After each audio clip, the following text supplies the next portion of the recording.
Ang inyo po bang pitaka or wallet po ninyo ay lagi na lamang nasisimutan ng laman. Mainam mga bossing ko ay gawin niyo po ito ha. Pag kayo ay nagluto at nakakita po kayo ng ganito, puntil ng luya, ito yung mismong anak ng luya mga bossing ko, wag na wag nyo itong isasama na sa pagkain. Tanggalin nyo to sa luya. Kasi makakita ka naman ng ganito mga bossing ko eh. Yung mga ganito oh, halimbawa ito, dyan yan, tinanggal ko na po yan. Ito, may sisibol pa yan. Hinahayaan ko lamang po siya dyan. Tapos mga bossing ko, ang gagawin natin, mas mainam po ang puntil ng luya ay patutuyuin muna natin. May proseso talaga ang mga pampaswerte. Hindi basta-basta nakita ka, lagay na sa wallet. Hindi ganun. Kaya minsan po, hindi nagkakatotoo yung wishes ninyo or ginagawa ninyo kasi mali, sablay. Kaya kailangan itatama po natin. Ngayon, patutuyuin natin to. Pag tuyong-tuyo na siya, nag-brown na po siya, saka nyo siya ilalagay sa wallet. At ang paglalagay nito, dapat nakaharap ka sa silangan. Saan po kayo nagbibilang ng pera mga bossing? Matanong lamang. Baka isa rin po yan sa nagiging dahilan kung bakit simot ng simot ang pera po ninyo. Baka ikaw ay nagbibilang sa kanluran. Ang kanluran, yan po ay lubugan ng araw. Naku, malas po yan. Kaya dapat mga bossing dito tayo sa palaki ang sinag ng araw. Tapos sunod ay liwanag. Kapag ikaw laging nagbibilang, kaya ako like ko inaalam yung kanluran or silangan. Pag ako ay magbibilang ng pera. Kasi malas nga mga bossing ko sa kanluran. Subukan nyo pa mga boss. Halimbawa ngayon, ikaw ay walang wala. Isipin mo magaling, saang side ka ba nagbibilang ng pera? Kapag yan po inaano nyo ang sagot, malamang madalas ka na nagbibilang sa kanluran kaya lagi kang walang pera.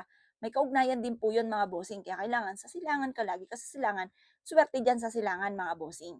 At pagkatapos, pag natuyo na nga po ito, ilalagay po natin siya dito sa umaga. Mga badang alas 7 ng umaga. Kapag nailagay nyo na po siya dyan, magwiwish ka, ibubulong nyo. Magkakaroon ako ng maraming pera at hindi na ako kailanman umuubusan ng pera. Pero tandaan, patutuyuin nyo muna itong kutil po ng luya po natin. Pag natuyo na po siya, mga bossing, brown na po siya, pwede nyo na siyang ilagay sa wallet po ninyo.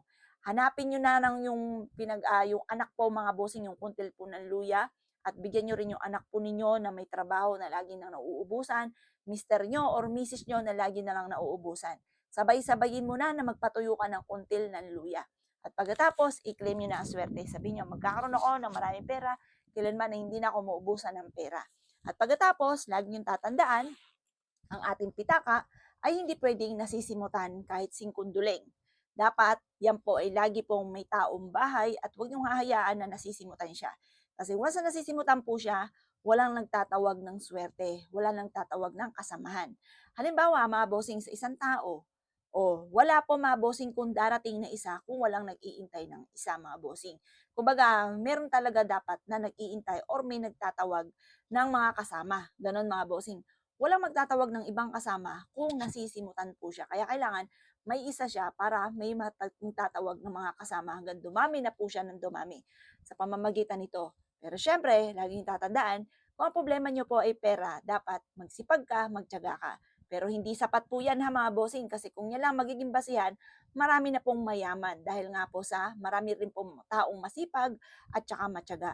Kaso nga lang nadadali pa rin ang kamalasan. Kaya diyan papasok naman kaya nagkaroon ng salitang pampaswerte dahil kailangan din po natin po yan. Kumbaga sila yung magkakapatid, sila yung tugma-tugma para mag-boom ang inyo pong mga pinapangarap. O siya mga bossing, kikay naniniwala sa mga itong mga pamamaraan. Good luck po sa po lahat.